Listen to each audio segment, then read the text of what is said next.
अब परमात्मा ये चाहते थे, अब जैसे कबीर पंथी है, अब ये क्या कहते हैं कि भाई कबीर जी कंठी दिया करते, एक माला गले में होनी चाहिए, और जिसके माला नहीं है भैया वो कौन सा, वो कबीर पंथी है ही नहीं। अरे कमाल के आदमी, एक माला तक कबीर पंथी बन गए तुम।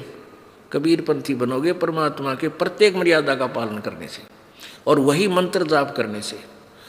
अब इसी प्रकार परमात्मा को पता था कि जो लीला मैं करके जाऊंगा, मेरे प्यारी आत्मा मुझे चाहने वाली मेरे वाले पंथ में नकली संतों का फंसेंगी, और वो फिर डिस्कस करा करेंगे। जैसे कबीर जी को कोई आवश्यकता नहीं थी गुरु बनाने की, वो तो पूर्ण ब्रह्म सारी सृष्टि के रचनहार, लेकिन उन्होंने लीला इसलिए करनी पड़ी कि आने वाले मेरी चाहने वाले मेरे पंथी बनेंगे, चाहे वो नकली हैं, वो चाहे दिशा गलत भी जा रहे हैं, फिर समय आने पर मैं उनको अपने बच्चों को मोड़ते लूँगा, समझा लूँगा कि ये रास्ता गलत है, भी इधर आ जाओ।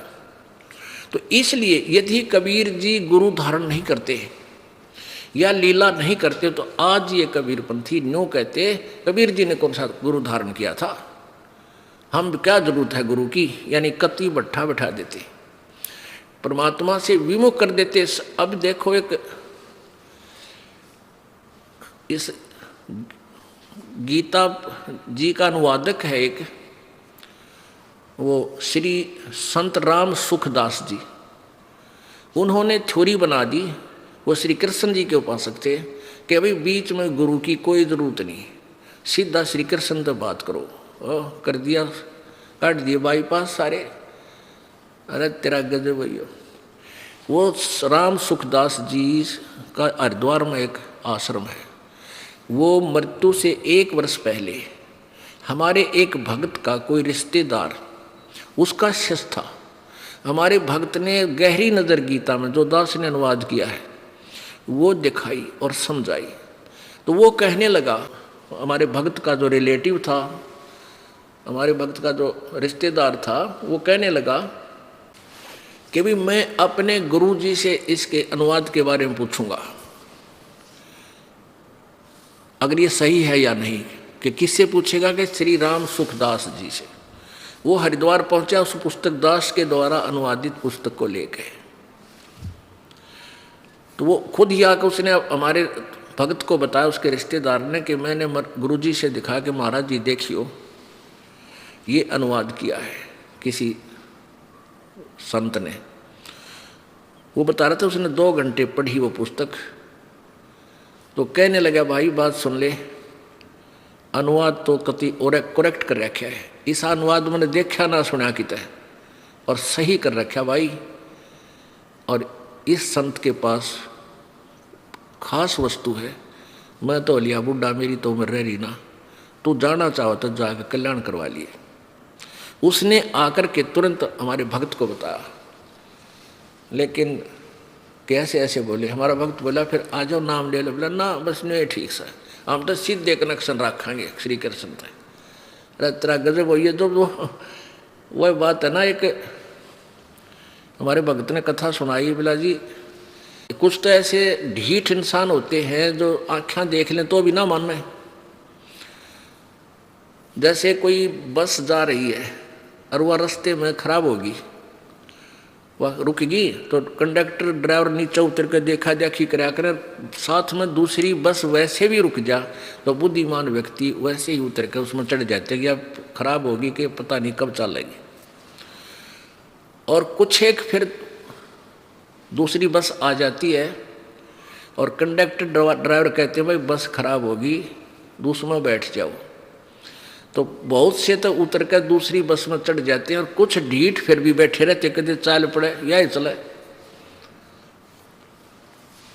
और कुछ ऐसे होते हैं जब ड्राइवर कंडक्टर भी उतर कर दूसरी बस में चढ़ लेंगे, वह खाकी खड़ी रहेगी खाली, तब उतरा कर पाछे तक, यह तो सचमुच ड्राइवर भी गए इसके तक। तो ऐसे व्यक्ति वो था, उनके ड्राइवर ने भी कंडक्टर ने भी कह दी भाई गाड़ी हमारी खराब, और वह गाड़ी चल रहा है उसमें बैठ ले जाकर, फिर भी ना आगे बैठा ढीठ। तो ऐसे परमात्मा कहते हैं चातुर प्राणी चोर हैं, ये मूड मुग्ध हैं ठोठ, और संता के नहीं काम के, इनको दो गलजोट। जो इतना प्रत्यक्ष प्रमाण देखकर भी नहीं मान दे, वो चातुर प्राणी है जो गुमराह कर गए इन बोली समाज को। और मूड वो है जो इतना तत्व ज्ञान प्रत्यक्ष देख कर ना मानते, तो परमात्मा कहते हैं वो हमारा काम के कोने, वो वहीं मरण दे, उन्हीं के पास पड़े रहे, वो दोनों नरक जाने योग्य हैं। तो कबीर परमेश्वर जी ने ये आवश्यक जाना था, आवश्यक समझा था कि गुरु बनाऊं, नहीं तो मेरे बच्चों को ये गुमराह कर देंगे काल के दूत। इसलिए परमेश्वर ने एक 2.5 वर्ष के बालक का रूप धारण किया कबीर जी ने, 5 वर्ष की आयु के हो लिए तब, कि उन्होंने फिर वो छेड़ना था उनको, उनके डंडी लाला देखना था, कागजी शेर है कि ये सचमुच शेर है। और पंचगंगा घाट बनारस में, काशी में गंगा के ऊपर बना हुआ पंचगंगा घाट, ये दास देख कर आया था सैकड़ों भक्तों के साथ उसको। वहाँ पैड़ी बनी हुई थी, घाट बना हुआ था। महर्षि रामानंद जी सवेरे उठ के वक़्त से, गर्मियों के दिन थे, गर्मियों का मौसम था, तो वक़्त से उठ के यानी 1.5 घंटा पहले, सूर्य उदय होने से पहले ब्रह्म मुहूर्त होता है, उस ब्रह्म मुहूर्त में स्नान करने जाया करते थे। परमात्मा 2.5 वर्ष का बालक का रूप बनाकर, शिशु रूप धारण करके, और पैड़िया में लेट गए। रामानंद जी वृद्ध हो रहे थे उस समय, कबीर जी 5 वर्ष के आयु दिखा रहे थे लीला में, और रामानंद जी 104 वर्ष के थे वृद्ध। धीरे धीरे नीचे उतर रहे थे, कबीर जी लेटे हुए थे, परमात्मा के सिर में रामानंद जी की खड़ाऊं लगी। अब बच्चा रूप की तरह रोने लगे परमात्मा, ट्या ट्या।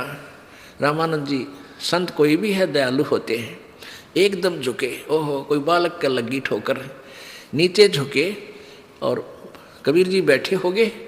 तो उनकी जब जो झुके, जो गले में कंठी थी, माला थी तुलसी की, वह कबीर जी के गले में डल गई अंधेरे में। रामानंद जी को पता नहीं चला, ऐसे झुके एकदम जो, और कहा, सिर पे हाथ रखा कबीर जी के रामानंद जी ने कि बेटा राम राम बोल, राम राम बोल, रो मत। तो किसका बेटा है? यहीं बैठा रहे, मैं स्नान कर लेता हूँ, तुझे आश्रम में ले चलूँगा, फिर तेरे घर भिजवा दूंगा, बेटा घबरा मत। अब कबीर जी चुप हो गए। उन्हें तो इतना ही काम चाहिए था कि उस सिर पर हाथ धर दे और यह माला गाल दे मेरे गले में, फिर मैं नाप देख लूँगा। तो फिर ऐसा किया। रामानंद जी नहाने लग गए, कबीर जी अंतर ध्यान हुए, अपने मुंह बोले माता पिता की झोंपड़ी में आकर सो गए। अगले दिन 2-4 दिन के बाद उन्होंने क्या किया कि महर्षि रामानंद जी ने अपने 1400 ऋषि प्रचारक बना रखे थे, और वो उनका क्षेत्र बांट रखा था कि तू इस क्षेत्र में, तू इस क्षेत्र में, तू इस क्षेत्र में। तो वहाँ क्या हुआ, एक क्षेत्र में एक विवेकानंद नाम के महर्षि, रामानंद जी के शिष्य, महर्षि रामानंद जी द्वारा दिए ज्ञान को सुना रहे थे, प्रचार कर रहे थे। महर्षि रामानंद जी विष्णु जी के उपासक थे, विष्णु जी को अपना इष्ट मानते थे। सर्वेश्वर, महेश्वर, मृत्युंजय, कालज्य, सर्व, इसका कोई माता पिता नहीं, इनके ये सब के मालिक हैं। और राम कृष्ण जी आदि को भी वो भगवान मानते थे, शंकर जी की भी पूजा करते थे, लेकिन वो थे वैष्णव साधु, विष्णु जी को इष्ट मानते थे। और उसमें वो वेदों के ज्ञाता रूप में प्रख्यात थे, विख्यात थे, कि सभी कहते थे कि महर्षि रामानंद जी जैसे वेदों के ज्ञाता और गीता जी के ज्ञाता, पुराणों के ज्ञाता नहीं है कोई भी पृथ्वी पर वर्तमान में। वो रामानंद जी का शिष्य विवेकानंद ऋषि वहाँ अब श्रोताओं को सुना रहा था, भगवान विष्णु सर्वेश्वर हैं, मृत्युंजय है। मृत्युंजय माने जिसने मृत्यु पर विजय पा रखी हो, कदे ना मरे। कालज्य जिसने अपने काल पर, समय पर यानी विजय पा रखी है, उसको भी अमर बोलते हैं, कालज्य। ये अजन्मा हैं, इनके कोई माता पिता नहीं है, ये सर्व ब्रह्मांडों के रचनहार हैं, कुल के मालिक हैं। अब जैसा उन्होंने अड़ंगा सुन रखा था लोकवेद, वो बांटन लाग रहा था। अब परमात्मा ने उस दिन क्या किया कि माथे पर तिलक और लगा लिया, जो वैष्णव साधु लगाते हैं, और जाकर बैठ गए। और वह गले में नीचे माला थी। तो रामानंद जी के शिष्य ने जब प्रवचन कर लिए, तब परमात्मा खड़े हुए 5 वर्ष की उम्र के बालक और कहा, स्वामी जी मुझे एक शंका है, कृपा मेरी शंका का समाधान कीजिए। तो विवेकानंद महर्षि बोले, बोलो बेटा, बोलो बच्चा, हाँ पूछो क्या शंका है। कहने लगे, जी आपने बताया कि भगवान विष्णु के कोई माता पिता नहीं, आप शिव पुराण उठाकर देखो। मैंने एक ब्राह्मण पढ़ रहा था, मैंने तो सुना था कि उसमें लिख रखा है रुद्र संहिता में कि सदाशिव अर्थात काल रूपी ब्रह्म से और दुर्गा अष्टंगी प्रकृति से विष्णु जी और ब्रह्मा जी और शिव जी का जन्म हुआ, ये इनके माता पिता है। परमात्मा ने बताया, उसने तुरंत खोल कर देखा और देख भी लिया कि हाँ ये तो लिखा तो ऐसे ही है, और कहने लगा, ओ झूठा, ओ कपटी, इसमें कुछ ऐसा नहीं लिखा, तू कौन है, कहाँ से आया है, तूने तिलक कैसे लगाया है, क्या तूने कोई गुरु धारण किया है।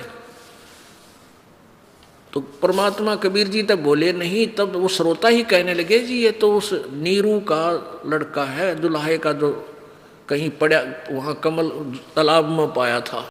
अच्छा ये वो धानक है, ये शूद्र जाति वाला है, अरे तूने कोई गुरु बना रखा है क्या। परमात्मा बोले, हाँ जी। कौन गुरु बनाया है, जो गुरु आपने बनाया है वही मैंने बनाया है। अब तो भाई उसका लगे जैसे पैरों के नीचे अग्नि आ जाती है। वो सच्चाई से तो, सच्चाई तो गया छोड़ के तू फंस गया और पीछे पड़ लिया। और श्रोता हो, देखो भक्तों, ये कितना कपटी है, झूठा है, अपने गुरु जी को, ब्राह्मण को, पंडित को ये शूद्र गुरु बताता है। हमारे गुरु जी तो इनके कपड़े भी निकट नहीं आने देते, इसको इनके दर्शन भी नहीं करते ऐसे लोगों के, है ना झूठा। अब परमात्मा ने दिखाया था, बताया था, तो उस विवेकानंद जी ने देखा। कौन, शिव पुराण। अब देखिएगा यह शिव पुराण जिसमें विष्णु जी का जन्म दुर्गा और काल के संयोग, पति पत्नी यानी व्यवहार से उत्पत्ति, उन्हीं सदग्रंथों में जिनमें ये ब्राह्मण थूक बिलोया करते, इन्हें कैखा का बिना बेरा था ऋषियों ने, मैं ऋषि बने फिरे थे। हमारे भगवान ने 600 वर्ष पहले वैसे ही बता रखा था, क्योंकि वो परमेश्वर हैं, वो सृष्टि रचने वाले हैं। ये देखिएगा,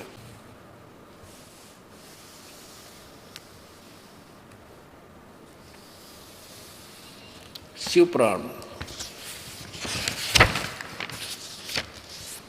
संक्षिप्त शिव पुराण, संपादक हनुमान प्रसाद पोदार और गीता प्रेस गोरखपुर से प्रकाशित है। प्रकाशक एवं मुद्रक गीता प्रेस गोरखपुर, गोविंद भवन कार्यालय कोलकाता का संस्थान। इसके पृष्ठ नंबर 98 पे पुण्यात्माओं, ये दास चाहता है कि आपको इतना रंग दो इस ज्ञान में, आपके उंगलियां पर, बच्चे के उंगलियों पर आ जावे कौन से में के लिखा, फिर तभी तो इस ज्ञान का विस्फोट होगा। वह तो देखेंगे निकाल के काल का बता दोगे पृष्ठ भी, वह नकली देखेंगे, अरे ये तो सचमुच भाई ये तो सारा ठीक लिखा है, फिर उनको मानना पड़ेगा, क्योंकि पहले तुमने बहका दिए थे कि ऐसा नहीं लिखा है। अब वो ये नहीं कह सकते पुराण में ऐसा नहीं लिखा है, उनको मानना पड़ेगा। तो फिर आप पर विस्फोट हो जाएगा। वो ना मानेंगे, वो संत ना मानेंगे तो अनुयायी तो मानेंगे आख्या देख के, जो पुण्यात्मा है। तो इसलिए दास चाहता है कि बार बार आपको प्रत्येक प्रमाण साथ दिखाऊं, क्योंकि ये हम सीडी साथ भर रहे हैं बच्चे, ये फिल्म बना रहे हैं और ये फिर आगे समाज में भेजनी है, इसलिए रह रह के दिखानी पड़ेगी। नहीं तो अब दास ने जो कहा है, कबीर जी ने कहा कि रुद्र संहिता के शिव पुराण में अध्याय नंबर 5 और 6 में और 7 में 9, 10 में ये स्पष्ट लिखा हुआ है कि विष्णु जी और ब्रह्मा जी और शंकर जी, दुर्गा और इस काल ज्योति नरेंद्र ब्रह्म के संयोग से उत्पन्न हुई, ये इनके पुत्र हैं, दुर्गा इनकी माता है, ज्योति निरंजन ब्रह्म इनका पिता है। तो यूँ सोचेंगे ये गलत है, तो इसलिए इसके साथ ही रेफरेंस देना आवश्यक हो गया, क्योंकि श्रोता बदलते रहते हैं। अब देखना, ये है शिव संक्षिप्त शिवपुराण प्रश्न नंबर 98 पे, और यह रुद्र संहिता। यहाँ देखिएगा प्रश्न अध्याय नंबर 5 में रुद्र संहिता में लिखा है कि अपने पुत्र नारद की यह बात सुनकर लोक पिता में ब्रह्मा वहाँ इस प्रकार बोले।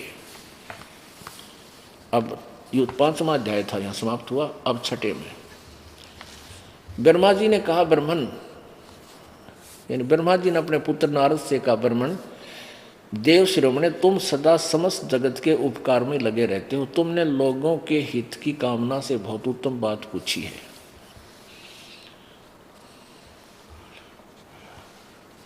जिसमें समस्त चराचर जगत नष्ट हो गया था, सर्वत्र केवल अंधकार ही अंधकार था। हम ज्यादा ना पढ़े, इतना ही बहुत है। उसमें तत्सद ब्रह्म, इस श्रुति में जो सत्य सुना जाता है, एकमात्र वही शेष था। अब आगे देखो, अब 102 ये 100 पर 99 पढ़े, अब 100 पर देखो, ये 100 पृष्ठ पे।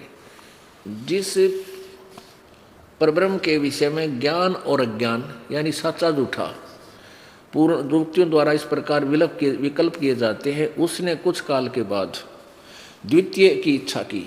उसके भीतर एक से अनेक होने के संकल्प विकल्प हुए, उदित हुए। तब उस निराकार परमात्मा ने अपनी लीला से अपने लिए आकार की कल्पना की। ये निराकार मानते हैं, और आकार हुआ तो क्या बन गया? वो सदाशिव बन गया, जो मूर्ति रहित परब्रह्म है, परम ब्रह्म है, परम उसकी मूर्ति भगवान सदाशिव है। यानी उसने सदाशिव का रूप, शिव का रूप धारण कर लिया, इसको सदाशिव कहने लगे। और अर्वाचीन और प्राचीन विद्वान उन्हीं को ईश्वर कहते हैं। उस समय एकाकी रहकर स्वेच्छानुसार विहार करने वाले सदाशिव ने अपने विग्रह से स्वयं ही एक स्वरूप भूत शक्ति की सृष्टि की। यानी अपने अंदर से एक लड़की औरत निकाली, जो उसके अपने श्रीअंग से कभी अलग होने वाली नहीं थी। उस पराशक्ति को प्रधान प्रकृति गुणवती माया बुद्धि तत्व की जनित विकार रहित बताया गया। वह शक्ति अंबिका कही गई है। उसकी को प्रकृति सर्वेश्वरी और त्रिदेव जननी ब्रह्मा विष्णु महेश की माता नित्ता और मूल कारण भी कहते हैं। सदाशिव द्वारा प्रकट की गई उस शक्ति के 8 भुजाएं हैं। एकाकिनी होने पर भी वह माया संयोग वसात अनेक हो जाती है। नाना प्रकार के आभूषण उसके श्री अंगों की शोभा बढ़ाते हैं। वह देवी नाना प्रकार की गतियों से संपन्न है और अनेक प्रकार के अस्त्र शस्त्र धारण करती है। हो गया ना स्पष्ट? 8 भुजा हैं, शस्त्र धारण करती है, तीनों देवताओं की माता है, ब्रह्मा विष्णु महेश की, और प्रकृति भी कहते हैं। प्रकृति शब्द याद रखना, ये गीता जी में काम आएगा जब ये दास आपको गीता जी रूबरू करेगा। एकाकिनी होकर भी वह माया संयोग वसात अनेक हो जाती है। जैसे सावित्री, लक्ष्मी और पार्वती भी वही बन गई थी। वे जो सदा शिव हैं उन्हें परम पुरुष ईश्वर शिव शंभु और महेश्वर कहते हैं। अब इस काल के विषय में बताया जा रहा है, जो चौथा ब्रह्मा विष्णु महेश से अलग है। वे अपने सारे अंगों में भस्म रमाए रहते हैं। उन काल रूपी ब्रह्म ने एक ही समय शक्ति यानी दुर्गा के नाथनी साथ, दुर्गा के साथ, ये गलत प्रिंट है, शिवलोक नामक अक्षेत्र का निर्माण किया था। उस उत्तम काशी को, क्षेत्र को काशी कहते हैं। वे जो प्रियतम यानी पति पत्नी शिव और शक्ति और शिव, दुर्गा और ये काल जो परमानंद स्वरूप है, उस मनोरम अक्षेत्र में नित्य निवास करते हैं। काशी में काशीपुरी परमानंद रूपिणी है। मुने शिव और शिवा ने, दुर्गा काल और दुर्गा ने प्रलय काल में भी उस क्षेत्र को अपने सानिध्य से कभी मुक्त नहीं किया। आगे देखो, देव से एक समय उस आनंद वन में रमण करते हुए शिवा और शिव के, दुर्गा और काल के मन में, क्योंकि यहाँ देखो इन्होंने उस सदाशिव जो बना उसको काल रूपी ब्रह्म कहा है। यहाँ लिखा है ना, वो भगवान सदाशिव हो गए आकार माए, तो वो काल रूपी ब्रह्म का उन काल रूपी ब्रह्म ने एक समय, यहाँ देखो तो ऐसे ही देव से उस समय उस आनंद वन में रमण करते हुए शिवा और शिव ने यानी दुर्गा और काल ने के मन में यह इच्छा हुई कि किसी दूसरे पुरुष की सृष्टि करनी चाहिए, यानी कोई बालक पैदा करना चाहिए। ऐसा विचार करके शक्ति सहित दुर्गा के साथ सर्वव्यापी परमेश्वर सदाशिव ने अपने वाम भाग के 10वें अंग पर अमृत मल दिया। फिर तो वहां से एक बालक पुरुष प्रकट हुआ, एक लड़का उत्पन्न हुआ, यानी पति पत्नी व्यवहार किया। 102 पृष्ठ पे हम कंटिन्यूस पढ़ रहे हैं, ज्यादा ना पढ़ेंगे। शिव ने कहा, उस काल ने कहा, वत्स, व्यापक होने के कारण तुम्हारा विष्णु नाम विख्यात हुआ, तेरा विष्णु नाम रख दिया। और इसी प्रकार यहाँ ये अध्याय नंबर 6 है। अब 7 में ब्रह्मा जी कहते हैं, देव से जैसे विष्णु दुर्गा से और काल के संयोग से उत्पन्न हुए, ऐसे ही तत्पश्चात मुझे भी कल्याणकारी परमेश्वर सांब सदाशिव ने पूर्ववत प्रयत्न करके मुझे भी अपने दाहिने अंग से उत्पन्न किया। अब यहाँ अनुवाद करता बिचड़ गया कि शिव से और शिव की उत्पत्ति कैसे, देखो उसने अनुवाद करना छोड़ दिया। लेकिन सच्चाई छुप नहीं सकती। चोर चुरावे तुमड़ी और वह गड्ढे पानी में, वह गड्ढे वह ऊपर आवे ना, सच्चाई छानी ना। अब एक चोर ने एक तुम्बा चुरा लिया, सूखा तुम्बा। आपने देखा होगा एक घिया कैसा होता है, इतना बड़ा बन जाता है फल। वो सूखने के बाद उसका बीज निकाल देते हैं अंदर से, और वो बिल्कुल खाली खोखा रह जाता है। जैसे एक संत उसका करमंडल सा ही बना लिया कर, लोटा सा काट के उसको ऊपर तक वैसा। तो कहते उस चोर उसने छुपाने के लिए पानी में दाबिका हुआ, तो पानी से वो पहले आ ले, उस तो ऊपर चोर पाछा आवे। तो कहने का भाव यह है कि ये इन चोरों ने यानी अज्ञानियों ने सत्य को छुपाने की, दबाने की चेष्टा की, लेकिन यह छुपी नहीं, ऊपर आई। ये दबे या ऊपर पावे। अब देखो अध्याय नंबर 9 के रुद्र संहिता, संक्षिप्त शिवपुराण 110 पृष्ठ पे, ये 9 अध्याय 9 के इस प्रकार कति एंड में अध्याय 9 के नीचे, इस प्रकार ब्रह्मा विष्णु रुद्र इन तीनों देवताओं में गुण है, पर तो शिव गुणातीत माने गए। यहाँ एक और शंका आ जाती है कि भाई रुद्र और होगा, महेश अलग है ना। ये कंसेप्ट भी क्लियर कर दिया इस पवित्र पुराण ने। एक बार ब्रह्मा विष्णु महेश का युद्ध हुआ, जैसा कि सुबह बताया था, और उनकी लड़ाई खत्म करके और उनको धमकाया शिव ने कि तुम भगवान नहीं हो। इस काल ने धमकाया और फिर अपनी सतीथि बताई। ये देखिएगा विद्वेश्वर संहिता पृष्ठ 25 पे, विद्वेश्वर संहिता है, रुद्र संहिता नहीं है, विद्वेश्वर। ब्रह्मा और विष्णु ने पूछा, प्रभो सृष्टि आदि 5 कर्तों के लक्षण क्या हैं, यह हमें दोनों को बताइए। भगवान शिव बोले, यानी काल बोला, मेरे कर्तव्यों को समझना अत्यंत गहन है, तथापि मैं कृपापूर्वक तुम्हें उनके विषय में बता रहा हूँ। ब्रह्मा और अच्युत अर्थात विष्णु सृष्टि और पालन, संहार, तिरोभाव और अनुग्रह, ये 5 हैं। इन दोनों को समझा रहा है, इसलिए दोनों को एकदम नाम लिखा। ये 5 मेरे वो हैं, सृष्टि रूपी करते हैं। ये 5 ही मेरे जगत संबंधी कार्य हैं जो नित्य सिद्ध हैं। संसार की रचना का जो प्रारंभ है वो सर्ग कहा जाता है, आरंभ है उसको सर्ग कहते हैं, सृष्टि सर्ग या सृष्टि कहते हैं। यहाँ देखिए नीचे, पुत्रो, ये काल कहता, पुत्रो तुम दोनों ने तपस्या करके प्रसन्न हुए मुझ परमेश्वर से सृष्टि और सतीथि 2 नामक 2 कृत्य प्राप्त किए हैं।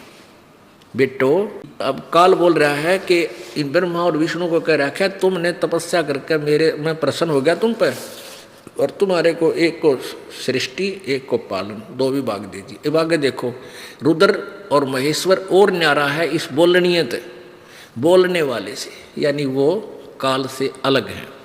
पुत्रों, तुम दोनों ने तपस्या करके प्रसन्न हुए मुझ परमेश्वर से सृष्टि और सतीथि नामक 2 कृत्य प्राप्त किए। ये दोनों तुम्हें बहुत प्रिय हैं। इसी प्रकार मेरी विभूति स्वरूप रुद्र और महेश्वर में 2 अन्य उत्तम करते हैं। अब देखो, ये देखना हमने संहार और तिरोभाव। अब ये यहाँ तो ब्रह्मा विष्णु महेश सृष्टि और सतीथि के मालिक रुद्र और महेश्वर, ये 2 और बता दिए इस काल ने। ये भी कंसेप्ट क्लियर हो गया कि देखो, इन्होंने सोचा कि रुद्र कोई और होगा और महेश्वर, ये महेश्वर जिसको ये शिव है, और वो रुद्र जो है 12 रुद्रों के ऊपर अलग से शिव जैसा ही एक और है। ये सब को तो चारों क्लियर कर दिए और बोलने वाला ये अलग है। ये क्या कहता है कि इन सभी अवयव से एकीभूत होकर वह परमाणु ओम नामक एक अक्षर हो गया, जो मेरा मंत्र है। मैंने पूर्व काल में अपने स्वरूपभूत मंत्र का उपदेश किया था। सबसे पहले ओंकार शब्द बोला था इसने, और ओंकार के रूप में प्रसिद्ध है, वह मंगलकारी मंत्र है। सबसे पहले मेरे मुख से ओंकार ओम प्रकट हुआ, जो मेरे स्वरूप का बोध देने वाला है। ओंकार वाचक है, मैं वाच्य हूँ, यह मेरा स्वरूप ही है। प्रतिदिन ओंकार का निरंतर स्मरण करने से मेरा ही सदा स्मरण होता है। ऐसे शब्द है, ये शिव जी का मंत्र नहीं है, ये तो काल का मंत्र है, ओम ब्रह्म का मंत्र है। और ये 4 हो गए। अब रामानंद के शिष्य उस विवेकानंद की सिट्टी पिट्टी गुम होगी और परमात्मा के पीछे पड़ गया सच्चाई छुपाने के लिए। देखो रे ये कपटी है, ये झूठा है, ये दुल्हाए का पुत्र है, हमारे गुरुजी को बदनाम करता है। देखना कल सुबह जाऊंगा और गुरुजी को ये सच बताऊंगा और फिर इसकी पिटाई होएगी, तुम सभी आना।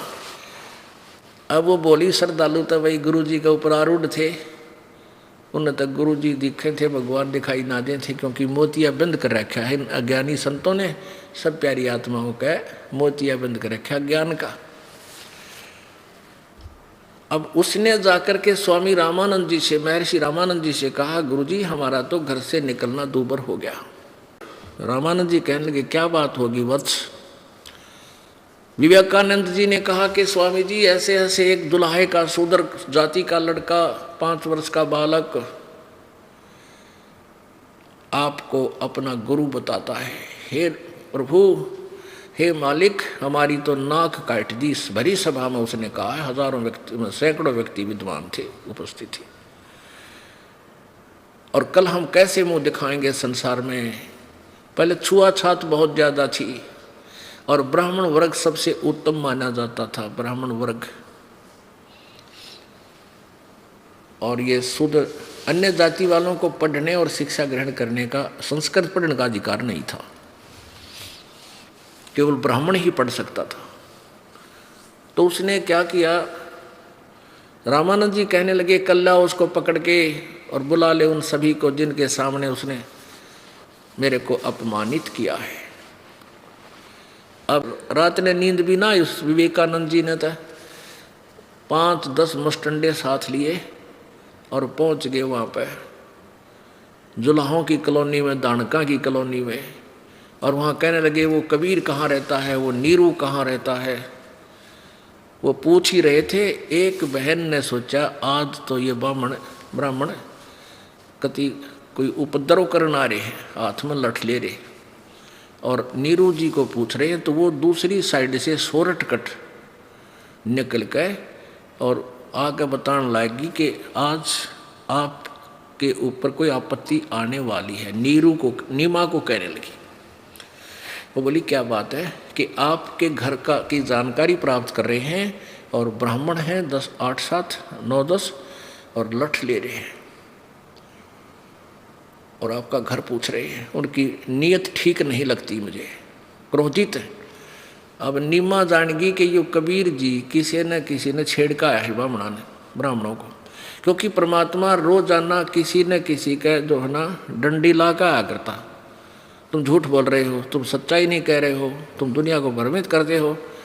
अब रोज उलाने आया करते, दूसरा तीसरा दिन कि अपने बच्चे को मना कर लो, हमारे सत्संग में आकर ये बाधा डालता है। अब माँ उसने धमकाती भी थी, खुरकावे भी थी, कह देता ठीक है माई, फिर नहीं जाऊंगा मैं।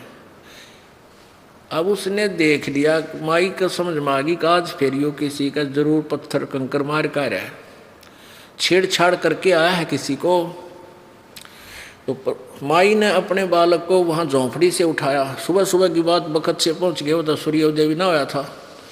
उठा के उस बालक को झोंपड़ी के पीछे ले गई, दूर पिछली साइड में, और वहाँ लिटा के बोली बेटा उठिए मत। ऊपर और ये फटे पुराने कपड़े, कोई गद्दे वगैरह डाल दिए, और तो बोलिए ना बेटा, मैं आपने मट लेंगी। उन्हें कम में आने लग रहे हैं।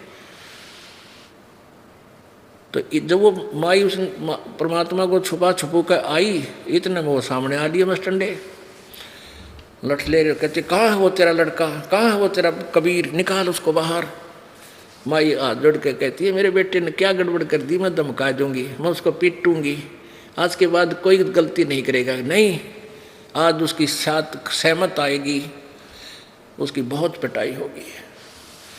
माई पूछ रही है और बता नहीं रही है, तो वो अंदर घुस गए झोपड़ी में और पकड़ पकड़ कर, वो ब्राह्मण तो बाहर रह गया और मुस्टंडे ले रहा था, उन्होंने पकड़ पकड़ कर वो चारपाई उथल पुथल कर, कपड़े ठाठा तो फेंक, देख कहाँ है, उधमस्तार दिया।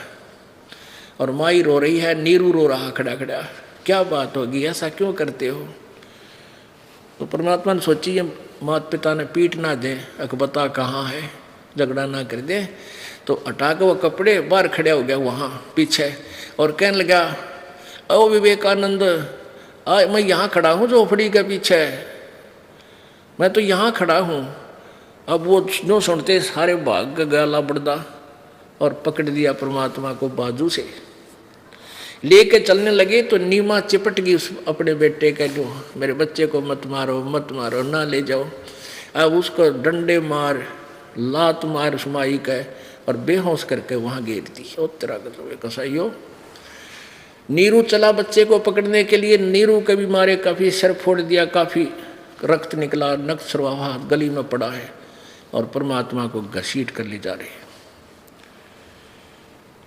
आसपास के व्यक्तियों ने आके उन दोनों को अंदर डाला कुटिया में, उनको पानी पूनी मुंह पर डाला, छिट्टे मारे। कुछ देर के बाद वो होश आए तो बुरी तरह रो रहे थे। उधर से परमेश्वर को ले जा करके रामानंद जी के सामने खड़ा कर दिया।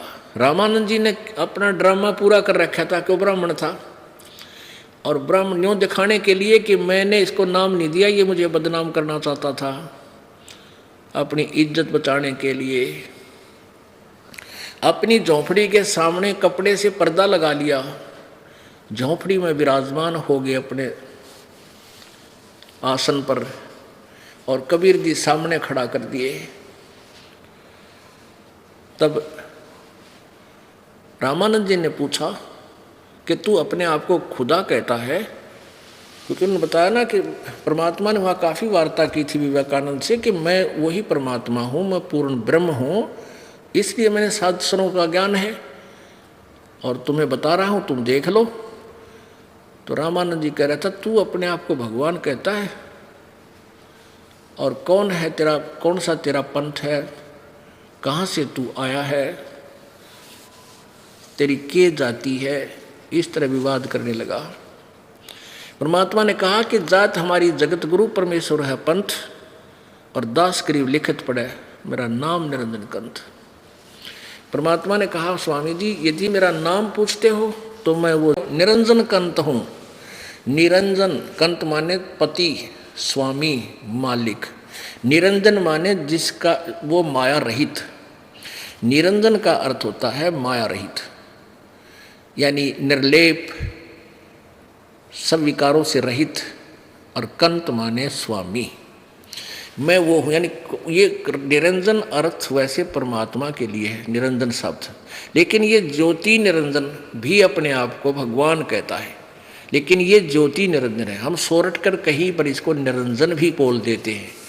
जैसे ब्रह्म, ब्रह्म वैसे परमात्मा को कहते हैं, लेकिन इस ब्रह्म को डिफीड करने के लिए, इससे भिन्नता करने के लिए तो पूर्ण ब्रह्म शब्द प्रयोग करना पड़ा उस परमेश्वर को की पहचान के लिए। ऐसे तो क्या बताते हैं कबीर जी, एक आत्मा और परमात्मा की, आत्मा और परमात्मा का आपस में संवाद होता है। तो कैसे बताते हैं, कैसे वार्ता करते हैं। परमात्मा चाहते थे इस कि मैं ऋषि की जो ना फड़क काट दूँ किसी प्रकार, यू मेरे तो टकरावे, कोई भी कारण बनाइए भाई यू आ जा मेरे पंजे तले,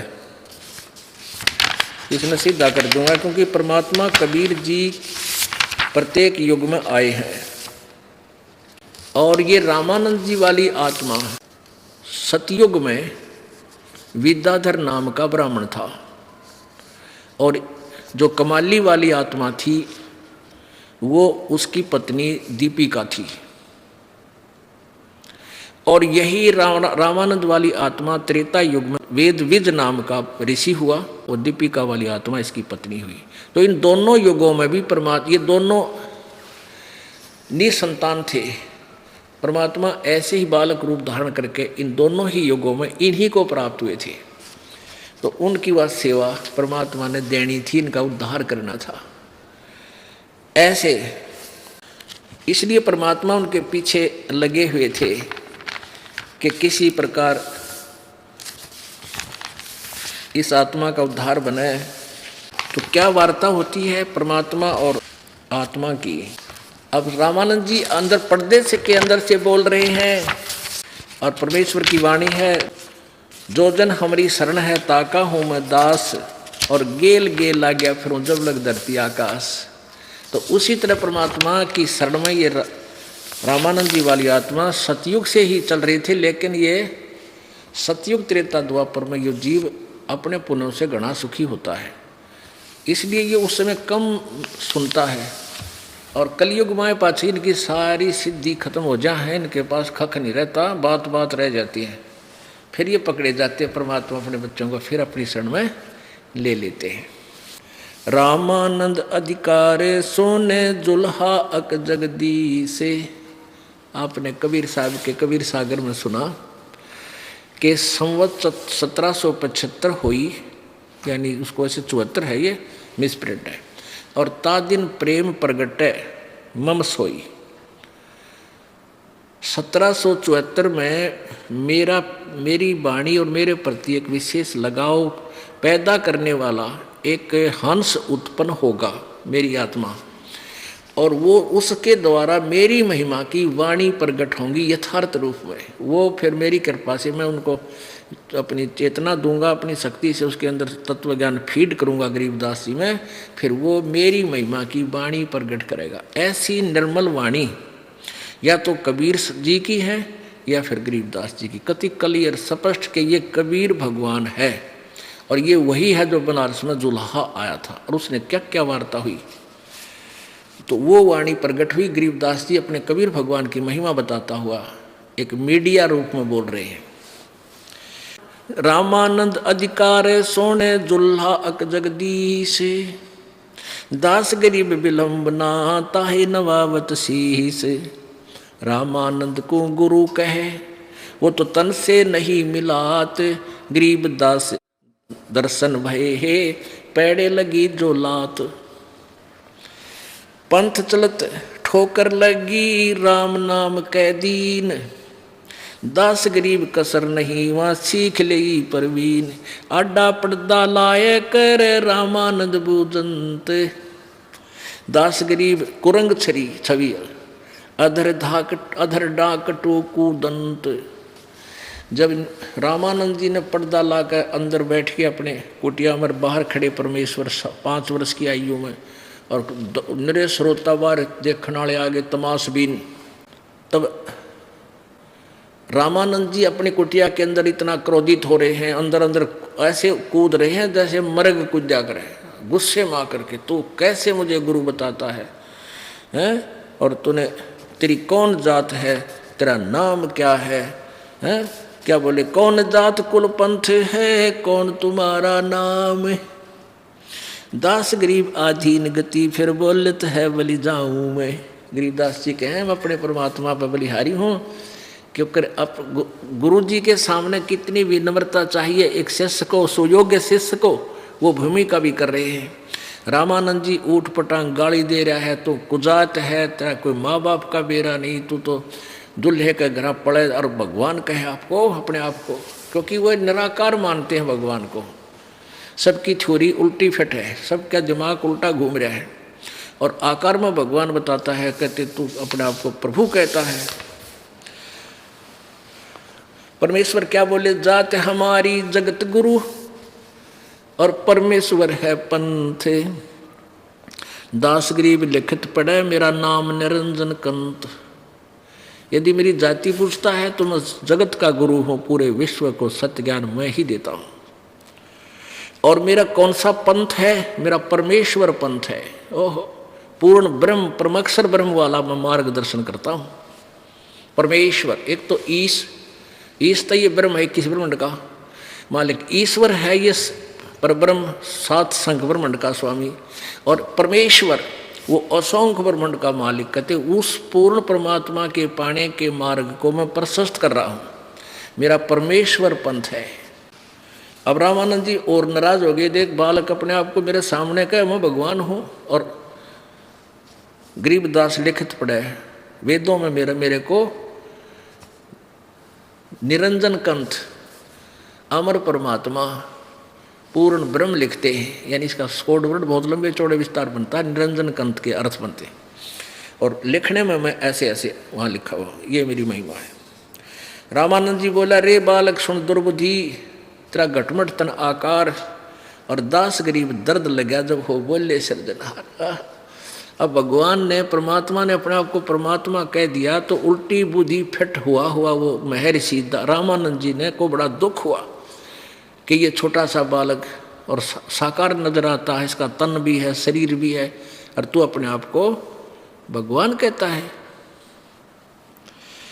तुम मोमन के पालवा तेरा जुल्हे के घरबास, गरीबदास अज्ञान गति, इतना दृढ़ विश्वास कि तू मोमन के यानी एक मुसलमान के टुकड़ियाँ पर पड़ने वाला, तेरा धानक यानी शूद्र जाति में तेरा वास है, और तू अपने आप को भगवान कहता है। क्या बात कहते हैं, तरक तलु से बोलता रामानंद सुरज्ञान, गरीबदास कुजात है आखिर नीच निदान। नो कहे छोटी जाति का ना कुजात, तेरी माँ का बेराना, तेरे बाप का बेराना, तेरी जात का बेराना, तू तो पढ़ा पाया था, यानी इतनी घटिया शब्दों का प्रयोग उस महर्षि ने कर दिया भगवान के प्रति। अब परमात्मा तो परमात्मा ही थे, ये लाल ने कोई बालक नो कहे ये तो कंचा है, ये तो वैसे पत्थर है, और जोड़ी के काली मानने का अच्छा भाई पत्थर होगा, अपने गोज में गाल के चल पड़ेगा। अब परमात्मा ने कोई कुछ भी कहो, वो तो मालिक थे ही थे, वो ना पहचान रहे थे, वो उनकी अपनी बुद्धि थी, भूल थी। क्या बोले भगवान, मैं के बदन खुला से कह रहे सुन स्वामी परवीन, दास गरीब मनी मरे है मैं आजिज आधीन। जब गाली गुड़ी दी ना, कति आखिरी शब्द भी कह दिए कुजात, कहते खुश हो के हक बालक से बांटने दे कहीं जाकर कि क्या फर्क पड़ा है, खुश हो के कहते हैं कि मह के बदन खुलास कर, कति खुश हो के जो फिर बालक ऐसा करे। और सुन स्वामी परवीन, और मैंने तो अपने मान अभिमान को खत्म कर रखा है, मैं तो आपका बच्चा हूँ क्योंकि आप मेरे गुरुजी हो, और मैं आपका बच्चा हूँ। गुरुजी डंडे मारो, डांट मारो, लठ मारो, कुछ भी कहो, लेकिन गुरुजी कोई गलत थोड़े ही बोलते हैं अपने बच्चों को, वो उसके हित में ही कुछ डांटते हैं। लेकिन सुन ले मैं क्या हूँ, मैं अवगत गत से परे, तेरे चार वेद से दूर, गरीबदास दसों दिशा में सकल संद भरपूर, यानी पूर्ण ब्रह्मांड के अंदर मेरी सत्ता व्यापक है, मेरी प्रभुता है, और जिन वेदों को तू पढ़ता है उसके उन वेदों में मेरे पाने की विधि नहीं है, इसलिए तेरे वेदों के ज्ञान से मैं दूर हूँ। लेकिन वेद हमारा भेद है, मैं ना वेदन के माही, और जिस वेद से मैं मिलूँ तेरे वेद जानते नहीं। फिर क्या बोलते हैं, सकल संद भरपूर हूँ खालिक हमरा नाम, गरीबदास अजात हूँ तै जो कहा बलि जाऊँ मैं। पुण्यात्मा आप हमने इतना दीनता चाहिए अपने गुरु और शिष्य के नाते में।